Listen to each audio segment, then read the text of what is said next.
कैसे हैं मेरे प्यारे विद्यार्थियों। उम्मीद कर रहे हैं अच्छे होंगे, स्वस्थ होंगे और एग्जाम की तैयारी में व्यस्त होंगे। मैं हूं प्रकाश मिश्रा और आप देख रहे हैं अपन YouTube channel Success Study Star. तो मेरे प्यारे विद्यार्थियों, आज जो मैं आप सबको पढ़ाने वाला हूं क्लास 10th का मैथ। और मैथ कौन सा है? NCERT। ठीक है, तो पढ़ने वाले बाबू लोग प्रश्नावली 1.3 का 3 का दूसरा सवाल पढ़ने वाला। इससे पहले मैंने सारा बता रखा है, यदि आप लोग नहीं देखे हैं तो मेरे प्लेलिस्ट में जाइए और आपको ये सारे क्वेश्चन मिल जाएंगे। ठीक है, और यदि आप हमारे चैनल पर पहली बार है तो चैनल को सब्सक्राइब कीजिए, लाइक कीजिए और वीडियो को ज़्यादा से ज़्यादा अपने दोस्तों के बीच शेयर भी कीजिए। चलिए ना प्यारा तरीका से सवाल को फोड़ते हैं। कह रहा सिद्ध कीजिए कि निम्नलिखित संख्या अपरिमेय है। तो हम लोग दूसरा नंबर है 7√5। चलिए एक बार क्वेश्चन को मैं लिख के अच्छे से बताता हूँ, तब आपको अच्छे से और समझ में आएगा। 3 का दूसरा सवाल है ना। क्वेश्चन क्या था? सिद्ध करे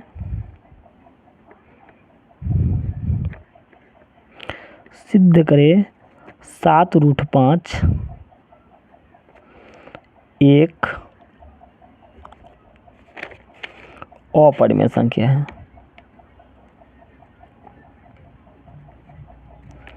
एक अपरिमेय संख्या है। तो वो अभी हम लोग क्या लिखे? सिर्फ क्वेश्चन लिखिए। चलिए अब बनाएंगे। ठीक है, तो कैसे मैथ में बनाते हैं? सबसे पहले लिख लीजिएगा हल। क्या लिख लेंगे? हल। हल लिख लिए। अब सिद्ध करे है ना, तो जब भी सिद्ध करने वाला ये रहेगा अपरिमेय संख्या वाला, तो ये ओ हटा के जस्ट एक उल्टा मान लेंगे, जो माना कि 7√5 एक परिमेय संख्या है। तो बस इतना सही, तो पहला लाइन आप क्वेश्चन से मिल जाएगा। तो लिख लीजिए ना, सिद्ध करे के जगह क्या लिखना है? माना कि 7√5 एक ओ हटा देना। क्या हटा देना? ओ हटा के जैसे उल्टा, यानी परिमेय संख्या है। परिमेय संख्या है।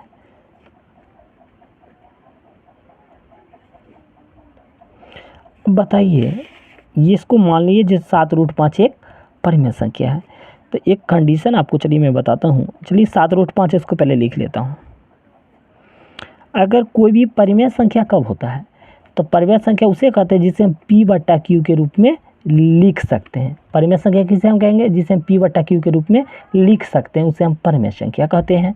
तो चलिए एक ब्रैकेट में एक बात लिखेंगे, जहाँ PQ क्या है वो बताना तो होगा। जहाँ P तथा Q एक पूर्णांक है। क्या है? P तथा Q एक पूर्णांक है और Q का मान किसके बराबर आना चाहिए? Q का मान 0 के बराबर नहीं आना चाहिए। इतना में सर कोई दिक्कत है? सर ये क्वेश्चन ये था, अगर जस्ट हम मान लिए है क्योंकि परिमेय संख्या था P/Q के रूप में होगा। ये बात तो आपको रूट वाला में याद रखना है, जहाँ P तथा Q एक पूर्णांक और Q का मान किसके बराबर होना चाहिए? 0 बराबर। इतना में कोई दिक्कत नहीं होगा। चलिए अगला एक स्टेप और बस। अब देखिए यहाँ √5 है। चलिए √5 लिख लिए, बराबर P/Q है। तो लगेगा सर अब बताइए नहीं 7 कहाँ चला गया? अरे भाई 7 को अब बता रहे हैं। 7 यहाँ क्या चीज़ है? गुना में। क्या चीज़ में बोलो? गुना में। तब बराबर किस तरफ आएगा? तब भाग में। भाग कहे तो बट्टा में, तो बट्टा यहाँ 7 की जगह लग जाएगा। ठीक है, अब एक बात जानो, जो संख्या रूट में रहता है वो क्या होता है? अपरिमेय। जो संख्या रूट से बाहर होता है वो क्या होता है? परिमेय। तो लोग कहेगा सर √16 भी तो है परिमेय। तो ये बताओ, √5 के स्क्वायर थोड़ी होता है जो निकल जाएगा। जब रूट में से नहीं निकलता है तो वो अपरिमेय होता है। तो एक बात बताओ, ये कौन सा हाथ है? जो हाथ हम लोग खाना खाते हैं अक्सर दाहिने हाथे खाना खाते हैं। तो एक बात बताओ, ये दायां भाग क्या है? परिमेय संख्या, जबकि बायां भाग क्या है? अपरिमेय संख्या। पहले ये बात लिखते हैं, तब स्टेप बाय स्टेप चला समझते रहो। और अच्छा लग रहा है तो चैनल को सब्सक्राइब भी कर दो। देखेंगे यहाँ दायां भाग, यानी दायां भाग जो हाथे खाना खाते, ये यहाँ दायां भाग क्या है? परिमेय संख्या की नहीं? तो लोग कहेगा हाँ सर परिमेय संख्या है। जबकि बायां भाग, ये रूट वाला, ये क्या है अपरिमेय, जबकि बायां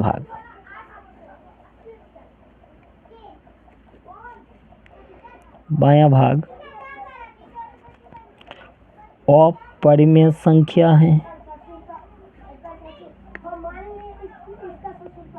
अपरिमेय संख्या है, ठीक है बोलो। अब बताओ यहाँ हम कह रहे जो है परिमेय है, यहाँ जबकि हम मान लेते हैं परिमेय, जबकि यहाँ क्या आ रहा है अपरिमेय, तो इससे विरोधाभास उत्पन्न होता है कि नहीं? पक्का होता है। तो लिखेंगे इससे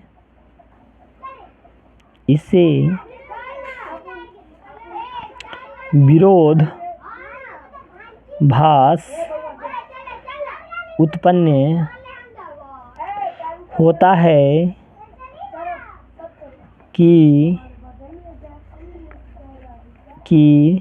7√5 एक परिमेय संख्या है। सही बात है, माने थे परिमेय जबकि अपरिमेय भी आ रहा है, तो विरोधाभास हुआ, एक परिमेय संख्या है। अब एक लाइन छोड़ के लिखेंगे अतः